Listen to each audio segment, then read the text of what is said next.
Hello friends, Ashoka इसमें आपका स्वागत है। Friends, flora and fauna series में हम आज दूसरे जंतु को लेकर के आ रहे हैं। यहाँ पर आप देख सकते हो ये ओरिक्स है। ठीक है, ओरिक्स इसको बोलते हैं। और यूपीएससी के लिए आप जानते हो फ्लोरा एंड फोना बहुत ज़्यादा इंपॉर्टेंट है।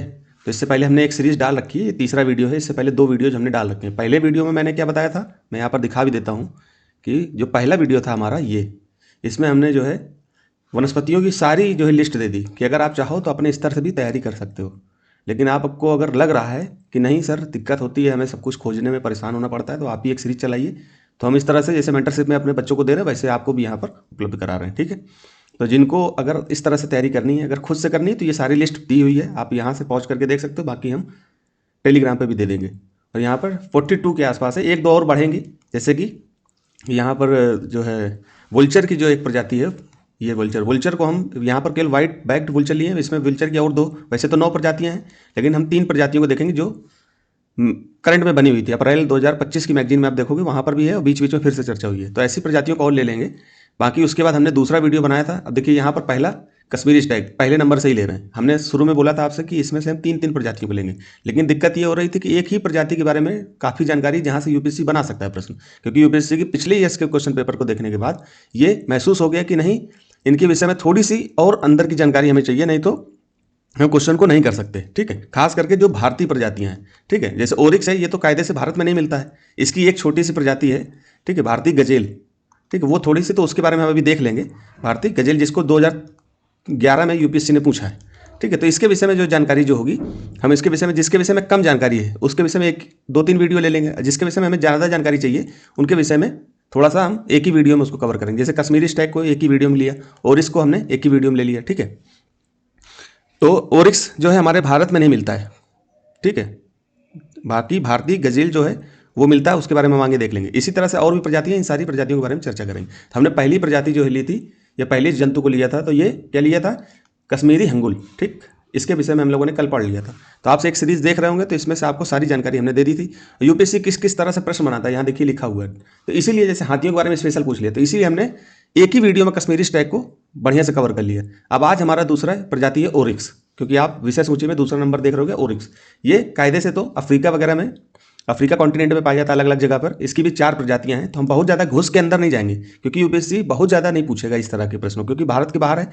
लेकिन इसकी जो भारतीय प्रजाति है, भारतीय गजेल, उसके बारे में यूपीएससी ने 2011 में प्रश्न पूछा था, लेकिन डायरेक्ट प्रश्न नहीं पूछा था, उसके ऑप्शन में रख दिया था। ठीक है, एक प्रश्न पूछा था, मैं आपको प्रश्न दिखा देता हूँ 2011 का। पहले आप प्रश्न देख लीजिए, ये है। ठीक है, यहाँ पर डी नंबर में लिखा भारतीय गजेल, इसके ऑप्शन में रखा। तो आपको पता है कि जो ऑप्शन होता है उससे यूपीएससी अगली बार प्रश्न बना देगा। यहाँ पर मान लो कि भारतीय गजेल पर विचार कीजिए। ठीक, प्रश्न लिख देगा भारतीय गजेल पर विचार कीजिए, और 2-3 कथन लिख देगा। यह लिख देगा ओरिक्स के बारे में। ओरिक्स कहाँ मिलता है, भारत से बाहर मिलता है। इनको देख भी लीजिए आप, ये भारतीय गजेल है और ये ओरिक्स है। ठीक, ये अफ्रीका कॉन्टिनेंट में मिलता है, ये अपने यहाँ मिलता है। ये छोटी प्रजाति है, आप देख सकते हो छोटा सा है, ये आपको बड़ी है। ठीक, अब आप अफ्रीका से वैसे भी देख लीजिए कि अफ्रीका कॉन्टिनेंट में मानव की भी जो प्रजातियां हैं वो भी काफ़ी बड़ी बड़ी भारी शरीर की होती हैं। आप देख सकते हो अफ्रीका कॉन्टिनेंट के जो भी व्यक्तियों को देखोगे थोड़ा सा भारी लगते हैं। तो ऐसे भी कॉमन सेंस लगता है यूपीएससी में, तो याद याद रखना। ठीक है, तो यूपीएससी ने ऐसे प्रश्न बनाए, इन प्रश्नों को भी देख सकते हो, क्योंकि हम कुछ भी ऐसा नहीं पढ़ेंगे जो हमारे लिए इंपॉर्टेंट नहीं है। ठीक है, प्रजातियों संबंधित यूपीएससी प्रश्न पूछ लेता है। ठीक है, इस तरह से आप इनको पॉज करके इनके प्रश्नों को देख सकते हो। बाकी आगे मैं दिखाऊंगा इसको। ठीक है, तो चलते हैं हम। ऐसे ही नेशनल पार्क, बायोस्फीयर रिजर्व, और इसके साथ साथ वाइल्ड लाइफ सेंचुरी और हॉट स्पॉट तो आप जानते हो 4 हैं, तो वो तो हम मूलतः चर्चा कर लेंगे। इन 3 के बारे में विशेषता अच्छे से हम लोग पढ़ेंगे। वो भी पढ़ने का तरीका भी बहुत साइंटिफिक होगा। कैसा होगा कि जैसे कि नेशनल पार्क है, तो नेशनल पार्क के बारे में वहाँ से निकलने वाली रिवर के बारे में पता होना चाहिए, वहाँ के निकलने वाले, वहाँ पर जो भी हिल्स हैं, ठीक है, पठार है, पर्वत, उनके बारे में भी देखेंगे। फिर वहाँ पर कुछ स्पेशल ऐसी चीज़ें जिनके विषय में चर्चा करनी चाहिए। ठीक है, यह हो सकता है कि 2 नेशनल पार्क के बीच में कम्युनिटी रिजर्व हो। ठीक है, या 2 नेशनल वाइल्ड लाइफ सेंचुरी के बीच में हो, या national park wild life sanctuary 2 हो। ठीक है, तो इनके बीच में जो एक कॉरिडोर होता है उसको हम कम्युनिटी रिजर्व या कंजर्वेशन रिजर्व बोल देते हैं। ठीक है, तो उनके विषय में भी यूपीएससी प्रश्न बना चुका है 2023 में, आप देख लेना कम्युनिटी रिजर्व से। तो हम ऐसे पढ़ेंगे कि जहाँ से हमारे लिए यूपीएससी प्रश्न पूछता है तो हम उतना ही पढ़ें जितना हमारे काम की चीज़ है। ठीक, ऐसे हमने बजट में भी चर्चा करी। आप हमारे जितने भी वीडियो पढ़ें दोस्तों, आप देख लेना, हम उन्हीं चीज़ों पर बना रहे हैं वीडियो जहाँ से प्रश्न बनते हैं। ठीक है, हमने इतनी बार प्रश्नों को देखा है यूपीएससी के कि समझ में आ जाता है कि यूपीएससी अब क्या सोचेगा। ठीक है। लेकिन देखिए पूर्णतः तो हम यूपीएससी को नहीं कर सकते, लेकिन हमको 60 से 70% यूपीएससी को अपने आप प्रश्न देखने के बाद एहसास हो जाता है कि 60 से 70% हम यूपीएससी को कवर कर सकते हैं। इतना अगर आपने कवर कर लिया तो क्या सिलेक्शन नहीं होगा? 50% में सिलेक्शन हो जाता है। ठीक है, तो हो जाएगा। अभी हम पढ़ते हैं ओरिक्स के बारे में। ठीक है, तो यहाँ पहले तो मैं आपको ये बता दूं कि भौगोलिक उपस्थिति भारत में ओरिक्स प्राकृतिक रूप से नहीं मिलता, ये याद रखना। गजेल को छोड़ दो, गजेल एक उसकी मिलती जुलती प्रजाति, लेकिन गजेल को छोड़ करके देखोगे तो भारत में ओरिक्स नहीं मिलता। पहले तो ये याद रखना, यूपीएससी कथन रख देगा ओरिक्स के बारे में। ठीक, यह मुख्य रूप से अफ्रीका और अरब के देशों में मिलता है। अभी हम जो है इसके बारे में अच्छे से पढ़ेंगे। यूपीएससी के लिए यह प्रजाति मरुस्थलीकरण और जैव विविधता से संबंधित जो है महत्वपूर्ण टॉपिक्स के रूप में इसको पढ़ा जाता है। ठीक, इसके बारे में थोड़ी सी जानकारी लिख लेते हैं कि इनके और इसके बारे में मुख्य बातें क्या है। इनकी सींग बहुत लंबे होते हैं। ठीक, ये सीधा ऐसे तलवार की नुमा होती है। आप देख लो यहाँ पे, देखिए ऐसे निकली तलवार। तलवार भी तो ऐसी होती है, टेढ़ी और नुकीली होती है। और ये सब दिया क्यों जाता है? प्राकृतिक रूप से ही इनको अपने हथियार के रूप में या सुरक्षा के रूप में इनको प्रगति देती है कि आपसे अगर कोई सामने से आके आपको अटैक करे तो आप इनको इस्तेमाल कर सको। ठीक है, तो इनके बारे में तो ये सीधे तलवार की तरह मुड़े होते हैं, आप देख ही पा रहे होगे। ये बिना पानी पिए, अब अफ्रीका में पाया जा रहा है, अरब के देशों में पाया जा रहा है, तो आपको पता वहाँ पर पानी की कमी होती है, मरुस्थलीकरण है, मरुस्थल है, तो वहाँ बिना पानी पिए भी ये हफ्तों तक रह सकते हैं। जैसे कि कौन? ऊँट रह लेता है। तो रेगिस्तान की गर्मी बर्दाश्त करने की इनके अंदर क्षमता होती है, उनके अनुकूलित होते हैं। ठीक, ऐसे याद रखना, कोई ना कहीं कोई ना कोई ऐसा कथन आ जाएगा जहाँ पर ये चीज़ काम आएगी आपकी, तो ये लाइन हमेशा याद करना, उनका अनुकूलन जरूर याद रखना।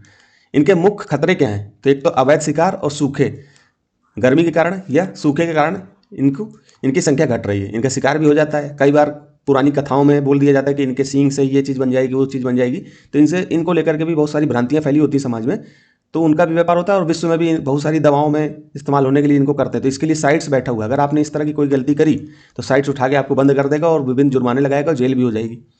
ठीक है, तो इनकी संख्या कम हो रही थी, तो संख्या कम हो रही थी तो वैश्विक सरकारें हैं वो इन पर ध्यान देंगी। ठीक, जब सरकार ध्यान देंगी तो पहले तो इसको IUCN की लिस्ट में रखा जाएगा, इसके साथ साइट्स में रखा जाएगा।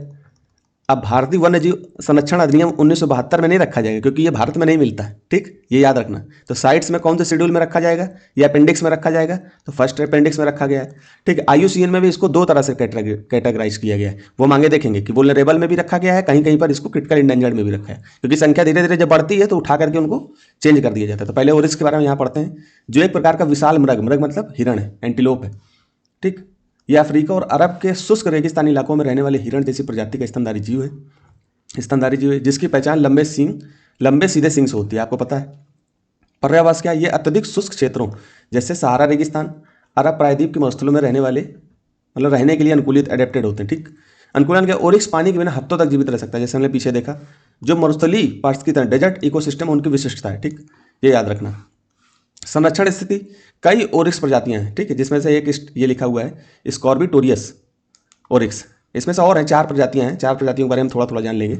अपने प्राकृतिक आवासों में विलुप्त होने के कगार पर थी, लेकिन संरक्षण, अब देखिए जैसे विलुप्त होने के कगार में तो वैश्विक संस्थाएं जो होती हैं, IUCN हो गई, साइट्स हो गई, ये इन पर तुरंत जो ध्यान देती है, इनकी संख्या को बढ़ाना है। तो उन देशों जहां पर ये पाया जाता है उन देशों को भी फंड दिया जाता है। आपने कल पढ़ा था WWF तरह से, इस तरह से और बहुत सारी चीज़ें, और भी बहुत सारे फंड दिए जाते हैं कि आप इनको संरक्षण स्थिति में लाइए। ठीक है, तो ये क्या है, एक तरीके से विलुप्त होने के कगार पर थे, लेकिन संरक्षण प्रयासों के कारण इनकी स्थिति में सुधार हो रहा है, जो बायोडाइवर्सिटी हॉटस्पॉट में एक महत्वपूर्ण स्थान रखता है। ये एक तरीके से इनकी स्थिति में सुधार हो रहा है। ठीक, अब ओरिस की प्रमुख प्रजातियों में एक तो ओरिस गैजेला, ठीक है, इसी में से एक हमारी भारत में मिलती है जिसको हम गैजेल बोलते हैं, भारतीय गैजेल या कुरंग।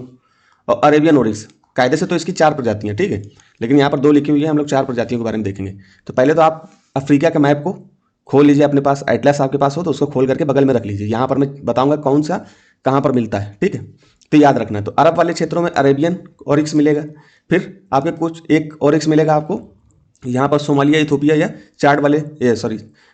ये हॉर्न ऑफ अफ्रीका वाले क्षेत्रों में मिलेगा। एक आपका चार्ड वाले क्षेत्रों में मिलेगा। एक अफ्रीका जो है, दक्षिण अफ्रीका का जो देश है उसमें कालाहारी मरुस्थल है, आपको पता होगा कालाहारी मरुस्थल, वहाँ पर मिलेगा आपको। ठीक है, तो यहाँ पर हम पढ़ते हैं, तो इनको याद रखना इन 4 जगहों को। ठीक है, एक क्षेत्र आपका ये है अरब वाला देश। तो ये चीज़ आप एटलस, जब भी मैं ऐसी चीज़ें पढ़ाऊँ तो आप एटलस जरूर खोज के रख लिए करिए। तो देखिए अरेबियन ओरिक्स, यह प्रजाति संरक्षण की सफलता का एक बहुत बड़ा उदाहरण है। अब इनका संरक्षण किया गया तो इनकी संख्या बढ़ गई, क्योंकि यह कभी जंगली अवस्था में विलुप्त, एक्सटेंड एंड वाइल्ड हो चुकी थी। अब देखिए क्या होता है, देखिए यहाँ पर वाइल्ड से एक्सटेंट कैसे हो गई। जैसे देखिए कि मान लो कि जंगल में, ये जंगल है, ठीक, अब यहाँ पर कुछ जानवर मिलते हैं। ठीक, हम शेर से इसको देख लेते हैं, शेर यहाँ पर जंगल में मिलता है। ठीक है, अब हमने इसी शेर को उठा करके एक्सीटू कर लिया। एक्सीटू का मतलब ये चिड़ियाघर है, ये दिल्ली का जू है। ठीक, अब हमने यहाँ से उठा करके इस शेर को यहाँ जू में रख लिए, ठीक है, ये शेर है, ठीक। अब ये क्या हो गया, XC2 संरक्षण हो गया इसका, XC2 संरक्षण कि मतलब अब ये जहाँ स्थान, ये इनका प्राकृतिक स्थल था, मान लो गिर का, एशियाटिक लायन गिर में पाए जाते हैं, तो यहाँ पर ये इनका प्राकृतिक आवास है, लेकिन हमने इन्हीं को उठा करके जू में इन्हीं प्राकृतिक आवास को बिल्कुल आर्टिफिशियल ऐसा बना दिया कि इनको लगे कि ये जंगल में ही रह रहे हैं, तो हमने जू में इनको संरक्षण दिया, यहाँ पर इनका प्रजनन होता है और भी इनकी संख्या बढ़ाने के लिए प्रयास किया जाता है। तो जैसे यहाँ से ये शेर मान लो गायब हो गए, ठीक है, सारे शेर गायब हो गए, तो ये क्या हो गया, जंगल से एक्सटिंक्ट हो गए। तो यहाँ क्या लिखा है, एक्सटिंक्ट इन वाइल्ड, तो वाइल्ड से गायब हो गए, लेकिन अभी चिड़ियाघर में पड़े, तो अभी एक्सटिंक्ट पूरी तरह नहीं हुए, लेकिन जंगलों से विलुप्त हो गए, वही चीज़ लिखी हुई है। यह प्रजाति संरक्षण की सफलता का एक बहुत बड़ा उदाहरण है, क्योंकि ये कभी जंगली अवस्था में विलुप्त हो चुकी थी, जंगल में विलुप्त हो गई थी, लेकिन चिड़ियाघर में रही होगी या कहीं पर संरक्षण की स्थिति में रही होगी। ये चीज़ आपको अच्छे से समझ में आ गया दोस्तों। इसको क्या बोलते हैं, जो प्राकृतिक आवास में ही संरक्षण दिया जाता है, तो इनको इन सीटू बोलते हैं। इन सीटू मतलब यहीं पर ही संरक्षण दिया जा रहा है, ठीक है, ये चीज़ आपको समझ में आ जानी चाहिए। ये ज़्यादा अच्छा माना जाता है, जैसे आपने नेशनल पार्क देखा, टाइगर रिजर्व देखा, वो इन सीटू का ही अच्छा उदाहरण है, ठीक है, लेकिन यहाँ पर हम अभी बहुत ज़्यादा अंदर नहीं जाएंगे। तो यहाँ ओरिक्स के बारे में पढ़ा। अब इनकी आयुषन स्थिति क्या है, इनको सुभेदता, इंग्लिश में ही याद करा करो, वल्नरेबल की स्थिति में। तो वल्नरेबल आपका कहाँ है, अब इन पे ध्यान देना बहुत ज़्यादा जरूरी, नहीं तो ये इंडेंजर्ड में पहुंच जाएंगे, फिर क्रिटिकल इंडेंजर्ड में पहुंच जाएंगे, फिर उसके बाद एक्सटिंक्ट इन वाइल्ड में पहुंचेंगे, फिर एक्सटिंक्ट हो जाएंगे, ठीक है। तो इसलिए अब इनको ध्यान देने की जरूरत है। तो इनको क्या है, इनको जो है इनकी संख्या जो है बढ़ा दी गई थोड़ी सी, तो ये पहले से एक्सटिंक्ट होने की अवस्था से वल्नरेबल की स्थिति में आ गए, ठीक। अब आपको समझ में आ गया होगा, मैंने इतनी पूरी कहानी बताई, इससे समझ में आपको आ गया होगा कि एक्सटिंक्ट से मतलब वाइल्ड से, जंगल से एक्सटिंक्ट हो गए थे, अब इनको क्रिटिकल से इंडेंजर से वल्नरेबल, मतलब इनकी संख्या ठीक ठाक हो गई है, ठीक है। 2011 में इसे इंडेंजर्ड से बदलकर वल्नरेबल किया गया था, ये भी लिखा हुआ है। तो इसका मतलब यहाँ पर थी, विलुप्त होने के कगार पर थी, यहाँ से उन्होंने क्रिटिकल से इंडेंजर्ड यहाँ थी, 2011 में इंडेंजर्ड की कैटेगरी में थी, ठीक है। इसको फिर 2011 में वल्नरेबल कर दी, मतलब इनकी संख्या बढ़ रही, हो सकता है आगे चल करके और बढ़ जाए, तो नियर थ्रेटेंड में, फिर लिस्ट कंसर्न में, मतलब इनकी संख्या और बढ़ जाएगी तो लिस्ट कंसर्न में। लेकिन इन सूचियों को ध्यान देना बहुत जरूरी होता है, क्योंकि यहीं से IUCN लिस्ट रहता है, और वैश्विक की जो सरकारें हैं, यहाँ पर जो जंतु मिलते हैं, तो ये सरकारें इनको बहुत ध्यान देती हैं। फिर साइट्स में ये अपेंडिक्स फर्स्ट में है, ठीक है। अब साइट्स में है, इसका मतलब इनका व्यापार नहीं किया जा सकता, ये अंतर्राष्ट्रीय व्यापार पर पूर्ण प्रतिबंध लगाता है, ठीक है, ये याद रखना, ठीक। आगे चलते हैं हम। अब दूसरी, अब देखिए इसी में एक प्रजाति अरेबियन है, तो अरेबियन का मतलब ये यहाँ वाले क्षेत्रों में मिलेगी, ठीक है। UPSC रख देगा कि चीरू की अरेबियन प्रजाति होती है, तो आप थोड़ा सा याद रखना कि अरेबियन में भी, अरेबियन जैसे कि ये वाले देशों में, नीचे लिखा भी हुआ है, ओमान, सऊदी अरब, UAE वगैरह में मिलते हैं, ठीक है। तो लिख देगा चीरू की एक प्रजाति जो UAE में, सऊदी अरब में, ओमान वगैरह में मिलती है, तो ये याद रखना, ठीक। फिर हम आगे चलते हैं, जिसमें सिमीटर हॉर्न ऑरिक्स दम्मा, ठीक है। यह प्रजाति हाल ही में चर्चा में रही, क्योंकि इसे विलुप्त की कगार से वापस लाया गया, विलुप्त होने वाली कगार थी, यहाँ पर हमने देखा था, यहाँ एक्सटिंक्ट होने वाली थी, यहाँ से हमने उनको बचा करके ऊपर की तरफ लाए, तो यहाँ पर कगार से बचाया गया। 2023 में काफ़ी चर्चा में थी, तो UPSC पूछ सकता है, क्योंकि UPSC पर्यावरण के क्वेश्चनों को पिछले 1-2 साल से घसीट लेता है। जैसे COP28 के बारे में UPSC ने पूछ लिया, जबकि 29 नवंबर 2024 में हुआ था, लेकिन 2025 में उन्होंने 28 के बारे में पूछा, जो कि 2023 में हुआ था। तो UPSC पीछे के 1.5-2 सालों के क्वेश्चनों को भी घसीट लेता है। तो याद रखना, IUCN की स्थिति में संकटग्रस्त में है, मतलब इंडेंजर्ड में है, यहाँ पर देख लीजिए आप, इंडेंजर्ड में है, इसका मतलब विलुप्त होने की कगार से यहाँ से उठा करके हम यहाँ तक ले आए, मतलब इनकी संख्या को बढ़ाया है हमने, लेकिन अभी भी चिंता का विषय है कि बढ़ानी इनकी संख्या, ठीक है। तो ये सिमीटर हॉर्न्ड ऑरिक्स, ठीक है, इसके बारे में, ये दूसरी प्रजाति है। नोट, दिसंबर 2023 में इसे एक्सटेंड इन वाइल्ड, मतलब कि वाइल्ड से एक्सटेंड की श्रेणी से सुधार कर इंडेंजर्ड की श्रेणी में लाया गया था। पहले ये भी जो है एक्सटेंड की अवस्था में थी, और साइट्स के अपेंडिक्स फर्स्ट में है। तो ये दोनों प्रजातियां साइट्स की अपेंडिक्स फर्स्ट में है। और जो पीछे हमने पढ़ा अरेबियन, ये हमारी किसमें, वल्नरेबल में है, और ये आपकी इंडेंजर्ड में है, मतलब इनकी संख्या थोड़ी सी और अच्छी हो गई है, मतलब थोड़ी सी उससे कम है, ठीक है। वल्नरेबल का मतलब थोड़ी संख्या ज़्यादा है, इंडेंजर्ड का मतलब थोड़ी संख्या अभी कम है, ठीक है। ऐसे बार बार साथ में रख के पढ़ेंगे तो कन्फ्यूजन हमारा कम हो जाएगा। फिर इसी तरह से ईस्टर्न अफ्रीका ओरिक्स, अब इसके बारे में देख लें कि ये मिलती कहाँ पर है। जो सिमीटर हॉर्न ऑरिक्स है, ये कहाँ मिलती है, तो ये उत्तर अफ्रीका चाड में सफल पुनरुद्धार हुआ है। तो चाड वगैरह के क्षेत्र में ये है, चाड वगैरह का क्षेत्र, ठीक दिख रहा है ना दोस्तों, दूसरे कलर से दिखा दूँ, ये वाला क्षेत्र है, ठीक। इनका अच्छे से पुनरुद्धार हुआ है, मतलब फिर से इनकी संख्या बढ़ाई गई है, ठीक है। दिसंबर 2023 में एक्सटेंड वाइल्ड की श्रेणी सुधार के इंडेंजर्ड किया गया, जो UPSC के लिए एक महत्वपूर्ण करंट अफेयर अपडेट है, इसलिए मैंने यहाँ पर डाल दिया, ठीक। फिर यहाँ पर ईस्ट अफ्रीकन ओरिक्स का मतलब ये कहाँ पर मिलेगा, हॉर्न ऑफ अफ्रीका और तंजानिया में मिलेगा। तो ये वाला आपका क्षेत्र है, हॉर्न ऑफ अफ्रीका, तंजानिया, ये वगैरह आपने अच्छे से देखो, ये तंजानिया है, तो ये वाली बेल्ट में। अब देखिए ये प्राकृतिक जंतु हैं, हमने ये सब जो है रेखा बना रखी है, राज्यों की सीमा बना रखी है, लेकिन प्रकृति में कोई रेखा नहीं है, इसलिए ये थोड़े बहुत ऊपर नीचे इधर उधर भी जा सकते हैं, तो इसलिए एग्जैक्ट यूपीएससी इस तरह के क्वेश्चन नहीं पूछेगा कि एग्जैक्ट ये वहीं मिलता है। ठीक है, कुछ प्रजातियों के बारे में यूपीएससी भारत के संदर्भ में पूछ लेगा, लेकिन बाहर के देशों के विषय में बहुत ज़्यादा घुस के नहीं पूछेगा। ठीक है, इसलिए थोड़ा सा यूपीएससी के प्रश्न बस देखते रहना, चर्चा में है तो पूछ सकता है। ठीक है, और चर्चा 2023 में चली रही थी। ठीक है, तो ये एक तो इंडेंजर्ड है, IUCN की इंडेंजर्ड में है। ठीक, याद रखना।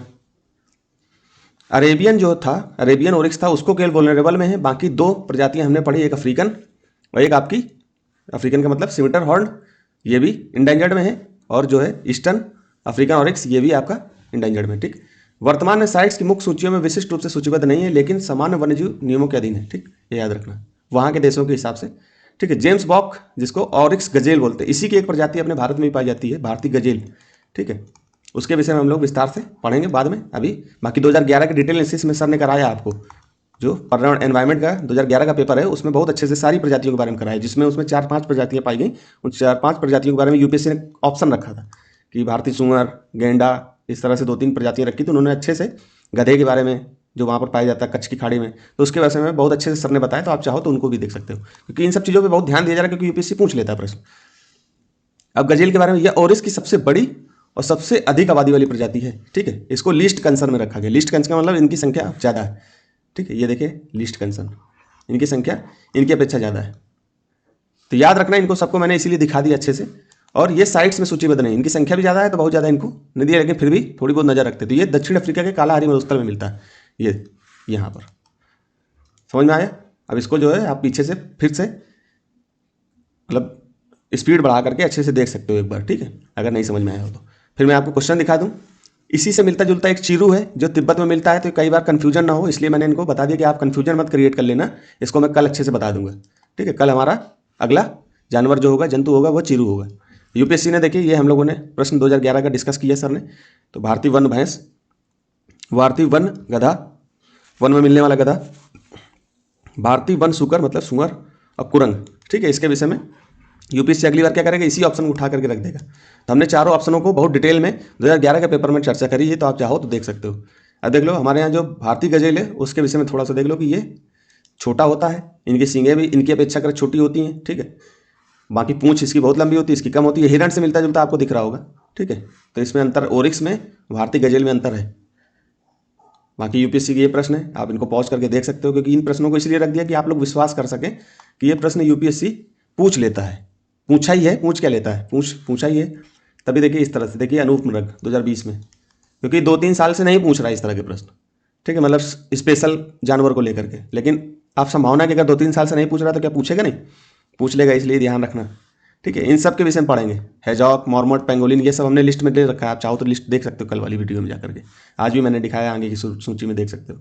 ठीक है, इस तरह से देखिए, ये हाथियों में जाकर स्पेशल पूछ लिया। तो इस तरह की प्रजातियां चर्चा में रहती, तो यूपीएससी बहुत पूछता था। ऐसे हम 40, 42, 45 जो है, लगभग 42 प्रजातियां हैं, लेकिन हम 45 के आसपास मान के चल रहे हैं कि 45 प्रजातियां आपको अच्छे से पढ़ा देंगे। इन्हीं से यूपीएससी अगर प्रश्न बनाएगा तो आप कर लोगे, इसके बाहर आएगा तो कोई नहीं कर पाएगा। ठीक है, तो परेशान नहीं होना दोस्तों। इसी तरह से national park, biosphere reserve, wild life sanctuary और हॉट स्पॉट, इसी तरह से हम लोग चर्चा करेंगे। तो फिर आज यहीं तक रखते हैं। धन्यवाद।